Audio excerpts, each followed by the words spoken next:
Fahalalan'ny asa fanaovan-gazety niembotra any amin'ny laharana fahavalo amby sivifolo i Madagasikara. Fanenjehanareo mpanolotsain'ny tanàna amin'ny endriny maro fomba fanaon'ny mpanao didy jadona io ataon'ny fitondrana io hoy ny solombam-bahoaka Fetra Razafy Mialina.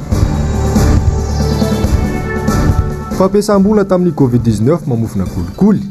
miaingany ny fanadihadin'ny solombam-bahoaka. Kasitrakanao manaraka tsy tapaka ny fahitalavitra MBS miaraba tompoko lasy sy tompoko vavy tonga soa indray ato anatin'ny fotoana ny fampalalam-bavao manasanao mpanajana sy ampitiavana ary anaraka izany hatramin'ny farany. Amin'izao andro iraisam-pirenena natokana ho an'ny fahalalan'ny asa fanaovan-gazety izao dia nisy ny filaharana navoakan'ny Reporters sans frontières na nisy RSF any Paris mikasika ny tontolon'ny asa fanaovan-gazety maneran-tany atao aorian'ny fanadihadiana nataon'izy ireo. Fantatra fa niembotra any amin'ny laharana fahavalo amby sivifolo i Madagasikara eo amin'izay resaka fahalalana amin'ny asa fanaovan-gazety izay. Mialy raharinombana sy atahiriny ena. Very laharana raika amby efapolo be izao isika eto Madagasikara eo amin'ny fahalalan'ny asa fanaovan-gazety raha ny isa navoakan'ny Reporters sans frontières tao aorian'ny fanadihadiana lalina nataon'izy ireo tamina firenena misy 80 mojerena. Eo amin'ny laharana fahavalo amby sivifolo isika tamin'ny tsy taona 2024 ity raha tany amin'ny laharana fahafito amby 10 tamin'ny taona 2024. Tranga-bola tsy fahita ary ratsy dia ratsy io laharana misy antsika io izay manam-pirofo fa mbola lavitra nezaka hatongavana eo amin'izay fahalalan'ny asa fanaovan-gazety izay eto Madagasikara araka ny nambarany solitenan'ny RSF eto amintsika. Raha averenana tsy ahivina ny laharana nisy antsika tany aloha teo amin'ny laharana faha-efatra amby 10 i Madagasikara tamin'ny taona 2024. Laharana faha-enina amby 10 ny taona 2024. Laharana faha-fito amby 10 ny taona 2024. Laharana faha-efatra amby 10 ny taona 2024.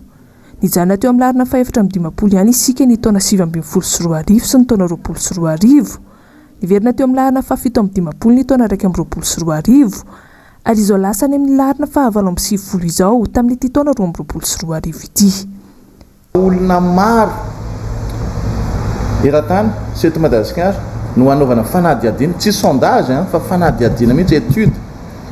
Misy mpanao gazety amin'ireo, misy firaisamonim-pirenena, misy mpahalalana ampolo maro no hanaovana fanadihadiana ahafana taorinan'izay vao misy an'izay fandrafetana le filaharana fahafahany fanaovan-gazety eran-tany anisan'izany Madagasikara. Matoa io laharana Madagasikara dia io zany no vokatry le fanadihadiana ary hitantsika ne tamin'ny heritaona satria ty filaharana ty dia miankina amin'ny zava-nisy tamin'ny heritaona. Betsaka ny zavatra tsy nety teo amin'ny fanaovan-gazety. Anisan'izany ohatra hoe le saika le tentative hoe ampanginana ny télévision sy ny radio amin'ny resaka fandaharana hoe fandaharana misy ady hevitra hoe tsy tokony hanao an'izany satria ny vaovao dia tsy misy confinement, tsy mahalala an'izany ny vaovao. Nisy teo koa ny ohatrany hoe nisy télévision sasany tsy mahazo mandeha amina bouquet satellitaire. Misy ny mpanao gazety tany amin'ny faritra maro, nisy tetany fa misy koa tany amin'ny faritra maro zay nisy voatsembatsembana ny asa, nisy ny ara-mierisetra tsy dia voalaza antsika amin'ny vaovao zany fa nisy tany amin'ny faritra ary ny fisian'ireo ny tranga ireny nefa tsy voateny ao anaty vaovao dia efa midika koa fa misy olana zany le fampalalam-baovao fampanginginina amin'ny fotsiny le izy. Filaharana ratsy indrindra ho antsika Madagasikara.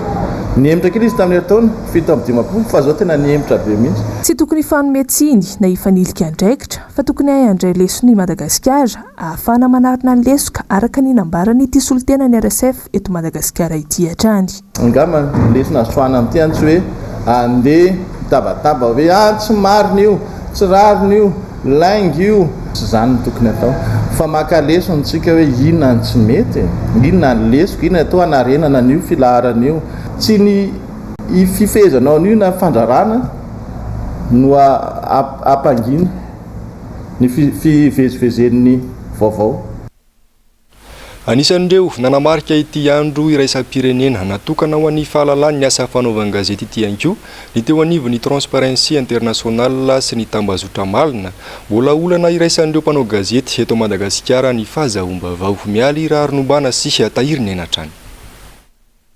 Samy mahatsapa ireo mpanao gazety sy ireo misehatra eo amin'ity tontolo iray ity fa mbola tsy mora ary mbola tsy malalaka ny fahazoam-baovao eto Madagasikara, indrindra fa eo amin'ny resaka fanatsikafona-baovao. Misy hatrany ny sakana tsy ahafahana mamoaka ny marina mikasika tranga iray, indrindra fa eo amin'ny fanasongadinana ny resaka kolikoly. Lasa sorona mihitsy aza ireo mpanao gazety eto an-toerana manoloana ny zava-misy. Tanay matetika izany aloha dia ny fikatona ny loharano-baovao. Tena sarotra ny mahazo vaovao eto Madagasikara, indrindra na dia vaovao heveritsika hoe information publique ilay izy tokony ho hitan'ny olom-pirenena. Dia sarotra foana ny mahazo an'izay vaovao izay. Dia nareo mpanao gazety angambany afaka manamarina amin'izay amin'ny asanareo hoe sarotra ny mahazo loharano-baovao ary sarotra koa ny resaka sécurité satria raha ho anay manokana izao ohatra investigation nataon'ny mpanao gazety ao anatin'ny tambazotra malina, tsy lavitra ny pression, tsy lavitra ny harcèlement, tsy lavitra ny intimidation ilay mpanao gazety anatin'ny fanatanterahana ny asany satria mikitikitika zavatra izay tsy tian'ny olona sasany hivoaka na ho fantatra etc. Izay ny zava-misy. Mbola no amafisin'ny mpanao gazety mpanatsikafom-baovao iray ihany koa, hafa maro ny sakana tsy ahafahana manantanteraka ity asa ity eto Madagasikara. Misy hatrany anefa ny vahaolana ahafahana mamoaka fanadihadiana na lahatsoratra mikasika na tranga iray. Ny olona ny asa fanaovana gazety eto Madagasikara dia io resaka tsy fanomezana fahalalany loharano-baovao io aloha. Izany hoe rehefa misy reportage ataon'ny mpanao gazety dia tsy maintsy miteny foana ohatra ilay olona tenenina hoe atao interview hoe mangalana ireo autorisation na lalana ary amin'ny lehibe anay. Dia nefa ny mandraba tonga izay fotoana izay ilay vaovao mila avoaka na tsy tonga mihitsy ny autorisation iny. Problème na source zany, source na resaka info. Problème na resaka fahalalana mihitsy. Raha vao misafidy thème anankiray ianao ka mety matotoina andian'olona na fitondram-panjakana io na mpanao politika io na olona manamana ny atao amin'ny firenena io dia efa mahazo pression ianao hoe tsy mahazo avoaka io. Satria ny antony anatin'ilay reportage ohatra hoe ny grand reportage na ny investigation zao tsy maintsy mahita anaran'olona foana ianao zany hoe iza no mety hoe responsable ao, tsy maintsy hoe misy organisme responsable ao anatin'ilay izy voatonontonony. Dia rehefa voatonony ireny dia mahazo pression ilay mpanao gazety hoe tsy mahazo nareo avoaka io satria torinay nareo. Raha olana dia tsotra ho anay ny fahaizana sy ny maîtrisena resaka lalàna, resaka investigation zany raha ohatra ka ohatran'ny Transparency International daholo ny patron de presse rehetra dia afaka andrositsika mpanao gazety. Tahaka ny fanao isan-taona no tanterahana androany fahatelo ny volana May ny fizarana ny mari-pankasitrahana sy loka homan'ireo mpanao gazety mpanatsikafom-baovao ao amin'ny tambazotra malina. 720 ireo mpandray anjara tamin'ity taona ity ka ireo mpanao gazety nanao horonan-tsary no nahazo ny loka. Fa anjara asa sy andraikitry ny mpanao gazety no manome vaovao marina sy vaopirofo ho an'ny olom-pirenena azo fototra ihany koa ny fisitrahana izany. Manana sata manokana amin'ny fiazy ny asa fanaovana gazety ary tsy mitovy ny mpanao gazety sy ny olon-tsotra manao fampahafantarana vaovao eny amin'ny tambazotra sosialy eny. Mifameno ho asainy kosa tsy tokony hifampijabaka andraikitra ireo asokajy roa ireo. Onjalalaina Ranaivo Manana sy Mateo Prince. Sofotra ho an'ny olom-pirenena ny fahalalana maneho hevitra sy ny fisitrahana vaovao ary anjara asan'ny mpanao gazety sy ny manome izay vaovao izay. Vaovao izay tokony ho voamarina sy voapirofo hatrany no omena ny olom-pirenena. Manoloana amin'ny fivoaran'ny tontolo numerika amin'izao fotoan'izao dia tokony hivoatra manaraka izay ihany koa ny asa fanaovana gazety mba tsy hisy fiantraikany ratsy eo amin'ity sehatra asa ity izay fivoarana izay. Mety hanimba ny asa fanaovana gazety amin'ny fivoaran'ny numerika raha tsy any mifehy azy. Manoloana izany dia tokony hampafantarina ny olom-pirenena ny lalàna sy ny zo amin'ny abaka, izany hoe amin'ny fampiasana ny tontolo numerika. Afahana manatanteraka izany dia misy ny fananganana tetikasa itaray nataon'ny ONG Ilutsera. Satria fantatritsika moa fa anisan'ny zon'olombelona fototra ny fahazahoana maneho hevitra ankalalana, ny fahazahoana misitraka vaovao araka ny tokony ho izy, ny fahazahoana eo ihany koa indrindra ho anareo mpanao gazety izay tsy misehatra fotsiny amin'ny asa fanaovana gazety isan'andro zany fa efa misehatra be amin'ny tontolo numerika ihany koa. Dia anisan'ny tetikasa ijoroan'ny tanjona ijoroan'ny tetikasa zany ny tanjona dia hoe anangana rafitra iray zany ao anivon'ny Ilutsera iaino ny fitarainan'ireo mpampiasa internet sy ny tambazotra sosialy rehetra raha misy mifanitsakitsahana ny zony. Toraka izany ihany koa nareo mpanao gazety, raha misy ny hoe sembatsembana amin'ny asanareo izay misehatra any amin'ny internet, satria moa ny asan gazety rehetra dia efa amin'ny internet daholo, na ny gazety na ny radio na ny televiziona, dia mandray an'izay fitaraina an'izay ihany koa nitetika asa hitaray. Mifameno fa kosa tsy tokony fampitsabaka ny asan'ny mpanao gazety sy ireo olona maneho hevitra amin'ny tambazotra tserasera. Ny mpanao gazety rahateo izay manana sata manokana amin'ny feny asany, ary fanajana izany no manam-pirofo ny mahamatianina azy ireo. Mety anembatsembana ny asa fanaovan-gazety ny fisian'ny mpisehatra amin'ny tontolo numerika. Raha ny hevitry ny olotsera manokana dia tokony izara roa mazava tsara ireo, satria mpanao gazety misy ny ataoko hoe mialatsiny amin'ilay fomba fiteny frantsay hoe statut, misy ny anjara andraikitra manokana ary nareo ny anatra an'izany asa zany ary matianina amin'izany asa zany. Dia izay tokony hajaina asanareo izay, satria misy fahalalana omenanareo dia misy koa ilay tamberina andraikitra takiny aminareo. Etsy an-daniny koa nefa misy ny olom-pirenena izay manana ny zoany araka ilay resantsika teo, maneho hevitra misitraka vaovao. Dia raha ny tokony izy tokony fameno ireo zany, satria hitantsika ny any amin'ny tambazotra sosialy fa na misy takininina ary ny hoe vaovao ao anaty faingososina moa teny dia ilaina foana ihany le hoe fanamarina ny mpanao gazety an'izay vaovao izay. Tanjony tetika asa hitaray ny fampahafantarana ny olom-pirenena, ny mpisintona lakilosy, fa indrindra ny mpanao gazety, ireo zo sy andraikitra amin'ny abaka, ka ho afaka maneho hevitra sy miasan-kalalahana amin'ny abaka izy ireo. Ho fitondrana ny anjara biriky amin'ny fampiarana ny demokrasia mirindra eto Madagasikara. Eo amin'izay vaovao ny tontolo ny asa fanaovan-gazety izay hatrany dia nanao fanambarana ny amin'ny tokony hampiarana ny lalàna mifanaraka amin'ny asa fanaovan-gazety androany, ny fikambanana ny mpanao gazety zokiolona takiny izy ireo, ny tokony hampiarana ny lalàna iombonana sy ny famelana malalaka ny mpanao gazety hanao ny asany atsakany sy andavany fanampanazavana.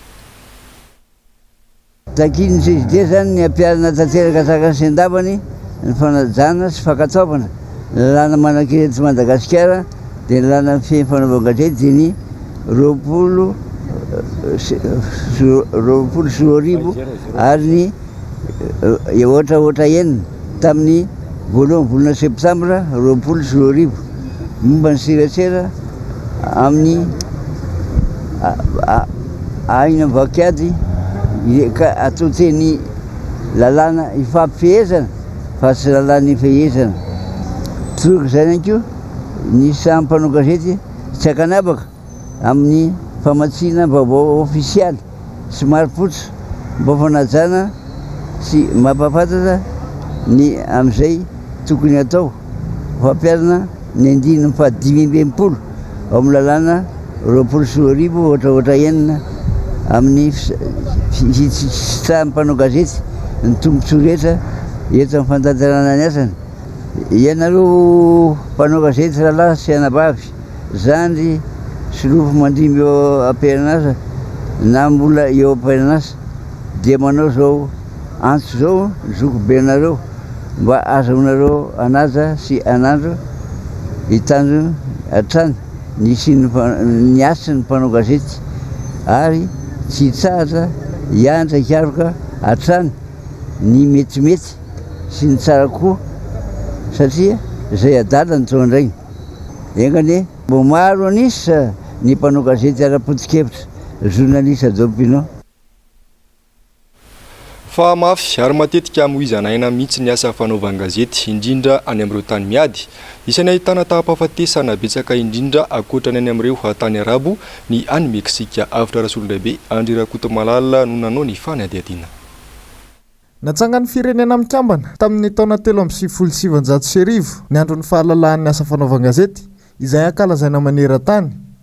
Manao ny ainy tsy ho zavatra ny mpanao gazety, na izany ireo mpakasary na ireo mpitrandraka vaovao. Eo ny tahotra amin'ny fanaovana azy ity fa ahina mety hanaraka hatramin'ny aina mihitsy indraindray, indrindra any amin'ireo tany miady toa ny firenena arabo. Manoloana ny fanafiana ataon'ny Russia ny Ukraine izao dia mpanao gazety 10 eo ny maty nandritrizay fotoana izay, ary misy 970 izany maneran-tany nanomboka ny taona 2024. Ny ao Meksika manokana no tena ahitana famonoana mpanao gazety betsaka indrindra maneran-tany. Tafakatra hatramin'ny 350 no novonoina nanomboka ny taona 2000 ary 720 no tsy hita popoka raha ny atotanisa navoaka ny Reporters sans frontières. antony tena mampirongatra ny famonoana ireo mpanao gazety ny fitrandrahana vaovao mikasika ny fanondrana isan-karazany izay tena efa manana tambazotra lehibe any an-toerana. Ankoatra io dia sedra iainan'ny mpanao gazety ihany koa ny tsindry ny teratao amin'izy ireo ka mahatonga fitsoahana sy fiafonana mihitsy indraindray. Olana lehibe sedraina hatrany tsy fisian'izany fiarovana izany ka lasa mampitotongana ny asa fanaovan-gazety. Hoajantsika hatreo ny mikasika ny tontolon'ny asa fanaovan-gazety fa ivadika lafim-baovao hafa tanteraka isika amin'ireto vaovao manaraka ireto. Nanatanteraka fivorimbe tsy ara-potoana androany ireo mpiasa mpandraharaha eny anivon'ny Université n'Antananarivo. Tapaka nandritra ny fivoriana fa hijanona tsy hanao ny asany ireto mpandraharaha ireto manomboka androany ary tsy hiverina hiasa raha tsy voaray ny karama volana aprily. Manambana ny hanao fitokonana ihany koa ireto farany noho izay tsy fandraisa karama izay. Onjalalaina Ranevo Manana sy Mathieu Prince. Manambana ny hanao fitokonana ireo mpandraharaha eny amin'ny Université Antananarivo noho ny tsy mbola nandraisan'izy ireo ny karama ny volana aprily. Raha ny fampiresahana nataon'ireto mpandraharaha reto tamin'ny ministera pia dia efa tokony tamin'ny 20 aprily no nandraisana ny karaman'izy ireo. Saingy hatramin'izao mbola tsy voaray ihany izany.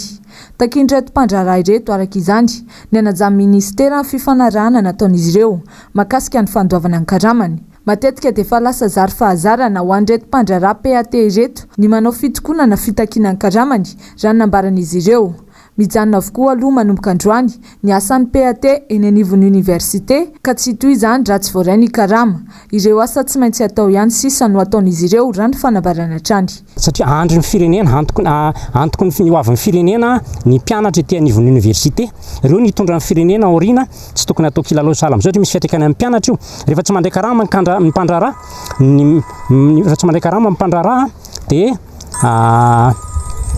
raha tsy mandray karama amin'ny mpandraharaha dia misy fiatraikany satria migrevy dia lasa tapaka amin'ny fampianarana ka sao dia mba fanapotehana ilay université mpanjakana sanatry ny vava izy vahaolana tompoko aza atao tara intsony ny karama amin'ny mpandraharaha dia mizotra tsara ny asa mandraharaha ety université ka nitapaka atao amin'ilay fivoriana dia izao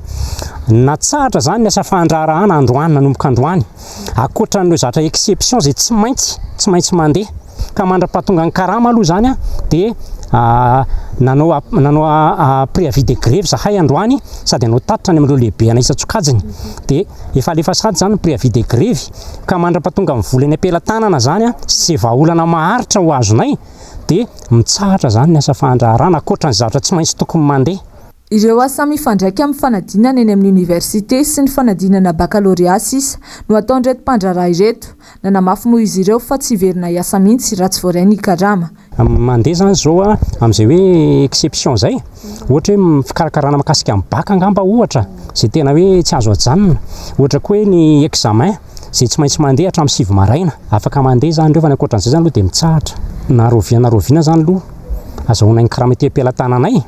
dia mitsahatra mihitsy aloha fandraharahana ety amin'ny université. Nanatanteraka fivorimbe tsy ara-potoana moa androany ny avy ao anivon'ny PAT Université Antananarivo nandinihana ireo dingana sy hetsika rehetra atao manoloana izao tsy fandraisan'izy ireo karama izao. Eo amin'izay vaovao ny fampianarana izay hatrany atazana ny aritory sy ateo anolohan'ny posta ny mpianatra tao Antsiranana omaly alina milahatra ny vatsim-pianarana izay omena androany talata. Raha ny vaovao ray dia mbola tsy mandeha ilay poketra nampanantenaina hanamora sy hanamarinana izay mpianatra tokony sitraka izay vatsim-pianarana izay ka dia ny kara-panondro hatrany no entina hakana ny vola ao amin'ny posta. Mizaka ny tsirany any hatrany ny mpianatra saika manerana ny nosy amin'ny tsy fahatombana ny poketra nampanantenaina azy ireo. Mila paikady matotra anatin'ny fotoana foeraka izany ireo mpianatra. Eo amin'ny vaovao fifamoivoizana kosa indray ny katso tanteraka ny lalana mampitoena Korondrano sy Andranomebava ny maraina teo tokony tamin'ny 7 maraina. Ny fisian'ny lozam-pifamoivoizana teny amin'ny lalan'ny Marimasay no nahatonga izany satria dia mpitondra kodiaran-droa iray mpanao livraison no maty Atsitradrano vao hitsaky ny camion mpitatitra tany iray. Araka ny angom-baovao dia fiaran-deha isongana no nanaitra ity mpitondra moto ity ka izao ny fatratra tamin'ny camion izao tonga teny an-toerana moa ny sampana mpamonjy vona naka ny razana ny maraina teo. fa mandritry lavoloha ankehitriny ny mponina ao an-karobato marovay amin'ny tsy fandriampalemana tsy vitany mitampiadiana ireo olon-dratsy fa mamono fa mahafaty mihitsy mampametra-panontaniana ny fandraisana andraikitra ny mpitondra fanjakana manoloana ny tsy fandriampalemana amin'izao fotoana izao samy mamonjy biasa majanga no mitondra amintsika izay vaovao izay efa tsy matorany trano tsony ny olona ambanivohitra amin'izao fotoana izao noho ny fisiany asandahalo izay mitapediny roapolo eo ary mihoatra an'izany izy ireo no mana fitanana anankiray misedra olana ny mponiny ary mana fa sao dia fanafiana amin'ny tapedina izay arahana famonoana mihitsy aza indraindray tamin'ity commune Karobato ity dia efa nisy novon'olona matsiravana izay adita tantoerany nefa dia tsy hita hatramin'izao ilay olona sy ilay dahalo izay namono an'ireo olona ireo midaraina ity rem-pianakaviana ity tokony tsy rehefa mifanjakana akaiky indrindra moa fa nampitandro filaminana ity toerana ny Karobato ity tokotokony tao amin'ny tamin'ny valo alina igny nahita tan'olondreo hitan'olo tao reo fa misy zay ato tegna sahiragna be mihitsy fa tsy antrano zay izy eo fa misitrisitrika eran'ity foagna tsy ataony tsy alina dia midebideby ny olona tsy matory anaty trano fa antsa avokoa ny olona matory amin'izao fotoana izao na matory etsero andalambe na mindrina tranon'olona mihitsy azy tranon'olona izay afantatra fa tsy sany dahalo miditra azy any izy ireo no mitoby mandoa efatralina isan'andro indraindray izy ireo matory amin'izany tranon'olona izany miantso vonjy aminareo mpitondra fanjakana zay mpitandro filaminana tompoko mba vonjy anareo reo izay ato amin'ny commune Karabato fa tsy matory amin'ny tragno mahatsagna ny alina amin'izao dia misy olon-dratsy tafiditra ao fa ny gendarme tena tsy mahampy mihitsy amin'ny place misy anay ty ato miasa foagna reo fa reo tsy maro mba miantso vonjy aminareo zay tompoko nareo mpitandro filaminana eo foana ny mpitandro filaminana fa misy roa foagna reo moa tsisy dikany amindreo zany fa ny dahaliny tsy mandeha kely fa mandeha maro mandeha misy roapolo indray miditra amin'ny tanàna idirandreo commune kely ohatrany Karabato andrefa ny district any Marovoy misy any Karabato tsy lavitra ny toerana io fa tenena mipetraka dia maninona no tsy mijery ny fanjakana maninona no maro ny olona maty tamin'ity toerana ity tsy misy akony asa aloha tsy kombakombaray amin'ny dalo ve zany fanjakana anty ny toerana sa manahoana fa ny olona no mizakan-tserany ainy eo amin'izay vaovao nitranga mpiaramonina izay atrany dia nitranga nahitrano fa teny amin'ny dotapenaka akaiky ny préférence alina tokony tamin'ny ray ora maraina mpivarotra azo sisase no fantatra fa niara-ny firehetana nanampitrotraka ny fitsokany rivotra ka ny ampiakatra ny lelahafo nezaka ny fanometanana tamin'ireo mpamonjy vona ny mponina manodidina kanefa nanansarotra ihany ny fifehezana ny afo saika madivaraina vao tena voafeny afo raha ny loharambavao teto mbola tsy fantatra mazava ny tena isan'ny tranomay sy ny olona mety naratra nandritra izany saingy raha ny angomavao dia mpolo maro ireo tranony rehitra eo amin'ny pejiny maresaka iraisan'ny pirenena kosa indray miasarotra tanteraka ny toedrara any Ukraine amin'izao fotoana izao na eo aza ny fitsaran'ny fanafiana ny tanànan'ny Mariupol dia miaina anaty tsy fisitsakafo sy fitsaboana ny mponina any an-toerana avitra rasolon-dehibe Andry Rakotomalala mitony fitsoam-pinenana iray volana ty arina amin'ny fihefonana tany ambanin'ny tany mivoaka tsikelikely ireo mponina ao Mariupol io tanàna io izay niarany daroka bomba ny sesisesy nataon'ny Rosianina mbola betsaka ireo mponina ny taraikitra samy mivoaka any ambanin'ny tany hatramin'izao na dia efa misy azy nietsika famindràna azy ireo ataon'ny mpitondra Ukrainianina tsy misy antony tokony hijanon'ny ety intsony ho ity ramatoa iray ity potika tanteraka ny hôpitaly sy ny farmasia toy izany ihany koa ireo toeram-pivarotana sy ny maro hafa ka lasa tsy misy sakafo intsony ny mponina maro amin'ireo mponina ny tsy mahafoy ity tanàna ity ka miverina any amin'ny trano misy azy ireo hatrany ary miezaka manarana izany tsikelikely mitady ny vahaolona rehetra mba ho afaka hivelomana na dia eo aza ny fahasimbana lehibe hoy ny nambaran'ity ramatoa iray ity hafa ihany hoy ny nambarany miaina eto na izao arany zava-misy tsy manana eritreritra ny findry izahay ankilany dia marany koa ireo mitady hevitra nitsoaka kanefa tsy afaka makaiza noho ny fanafiana izay mihamafy hatrany mijanona tanteraka ny fanafiana ao Mariupol aloha amin'izao fotoana izao raha ny nambaran'ny tafika Rosianina fa mitodi-domakany Donbasy indray ny tafika Rosianina ka manararoatra mitsoaka ireo mponina afaka manao izany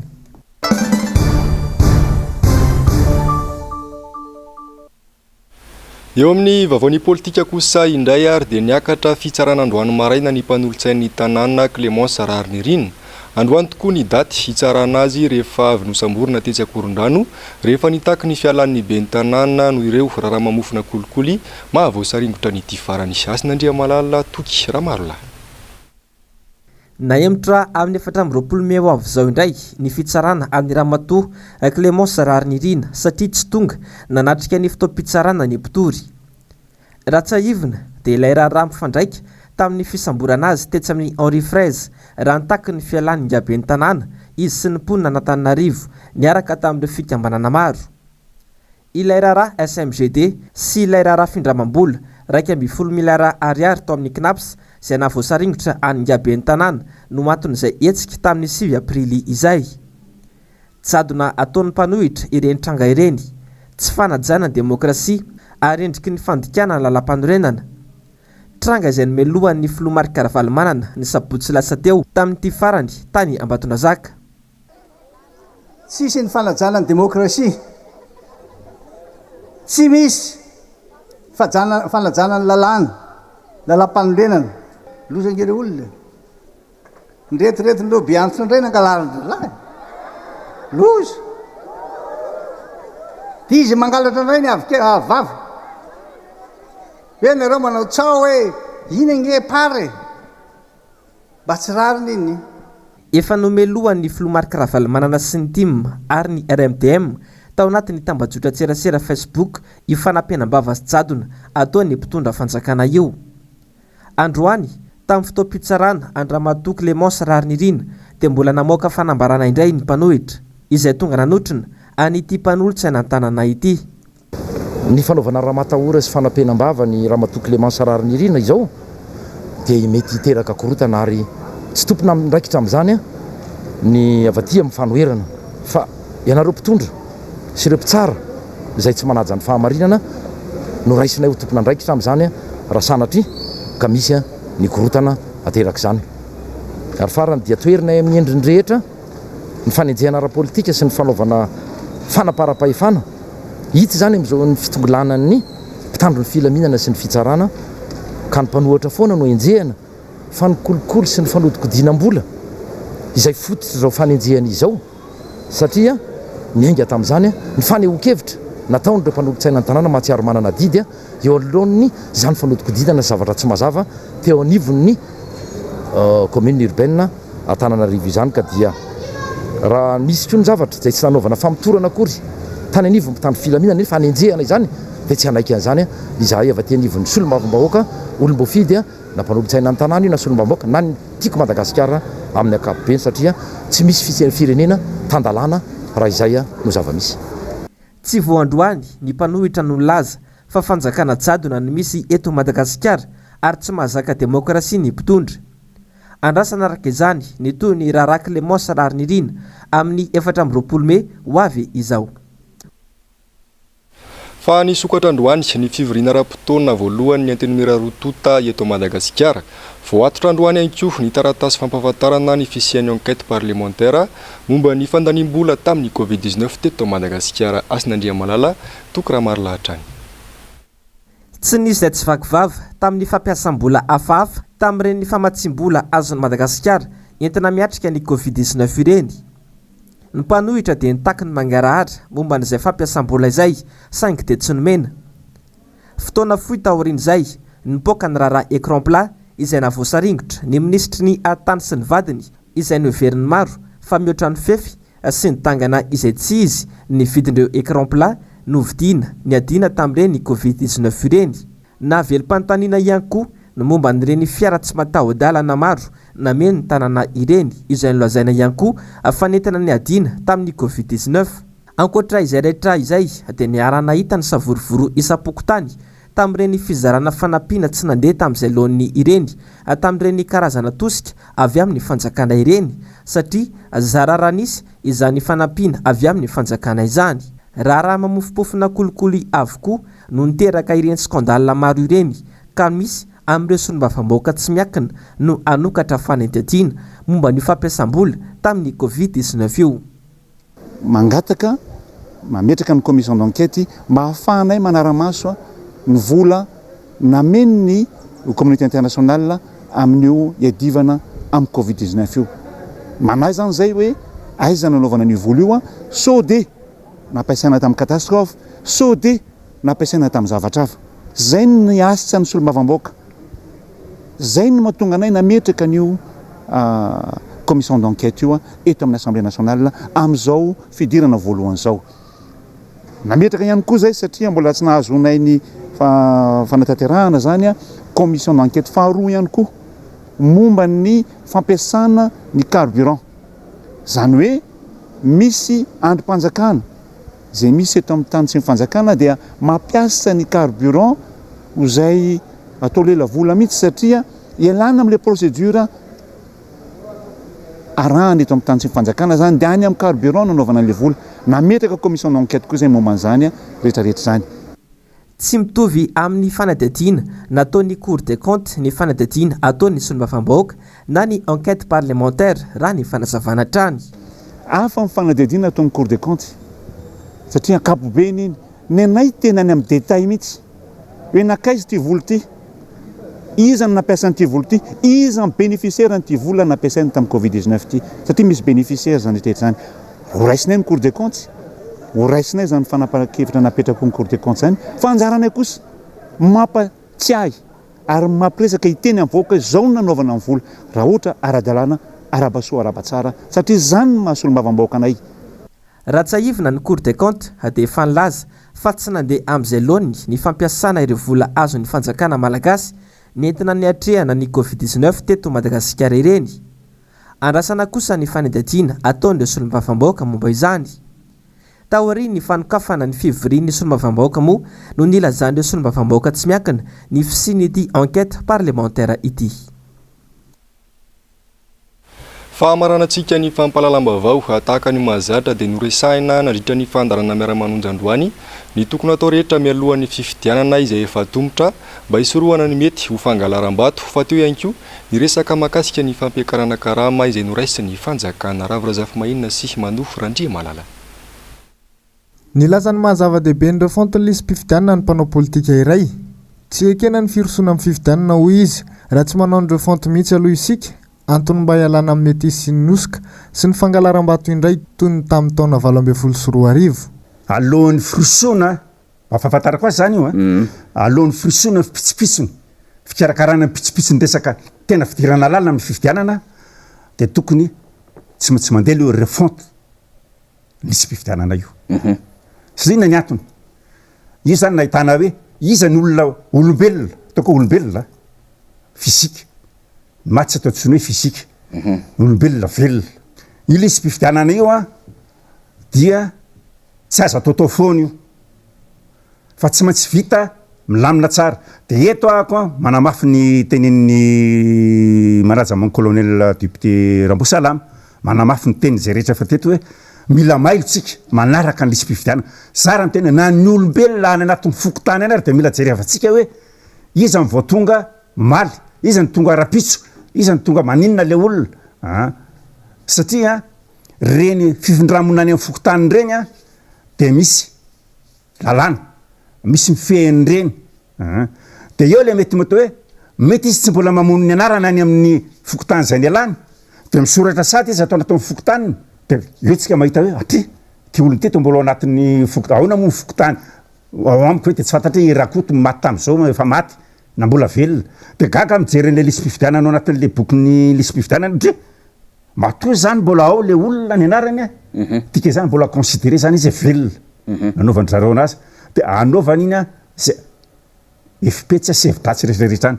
fanaritsaromana tsy maintsy atao manoloana ny fiakaran'ny vidim-piainana fotsiny ny solombavambahoaka ity fampiakarakarama ataon'ny fanjakana ity fampiakarana izay tsy mahavita mamany olany malagasy akory dia efa taloha efa elany ty karama mpiasa amin'ny privé sy mpiasa mpanjakana malagasy ty nefa tokony hiakatra fa tsy zao fa ty moa dia nisan'le fiverenina avy any ampitan-dranomasina iny dia fa nandresaka tamin'ny FMI sy ny banque mondiale terena tany dia hoe tsy maintsy noho ny ady ny Ukraine sy Russia de tsy maintsy hiakatra ny vidina santy fa talohan'izany tsika nefa amin'ny fiainana tena efa tena namay be mbola tsy nisy orony ady teto de efa niteny teto hoe enjana be ny mividy le ciment ao enjana be mividy ny vary sy ny rehetrarehetra mbola tsisy ady tamin'izany a soi-disant fiakaran'ny karama ho azo en président de miakatra koa mividy mpianana de ny dikan'izany a tsisy varany le izy ka mba tonga le izy isy varany dia tsy maintsy jerena mihitsy ny fomba hafa ijerena calculena an'ilay anaovana kajikajy an'ilay karaman'ny privé sy ny karaman'ny fanjakana zany routine fotsiny io resaka routine hoe tsy maintsy atao de atao de atao pimasy hoe nampiakarina eny karama fa raha tena hoe amany olana de andraso Paoly fa tsisy olana voafa zany eto raha resaka karama io. Ny fandarana Global News ny famerenana ny fandarana haona marina ary ny horonan-tsary indray miseho atolotry ny MBS ao anao mitondra ny lohateny hoe aveo américaine ireo no arahinao aorian'izao fampalalam-baovao izao ny tena kosa mametraka ny manapitafa ho amin'ny raha-pitso indray velomaro tompoko.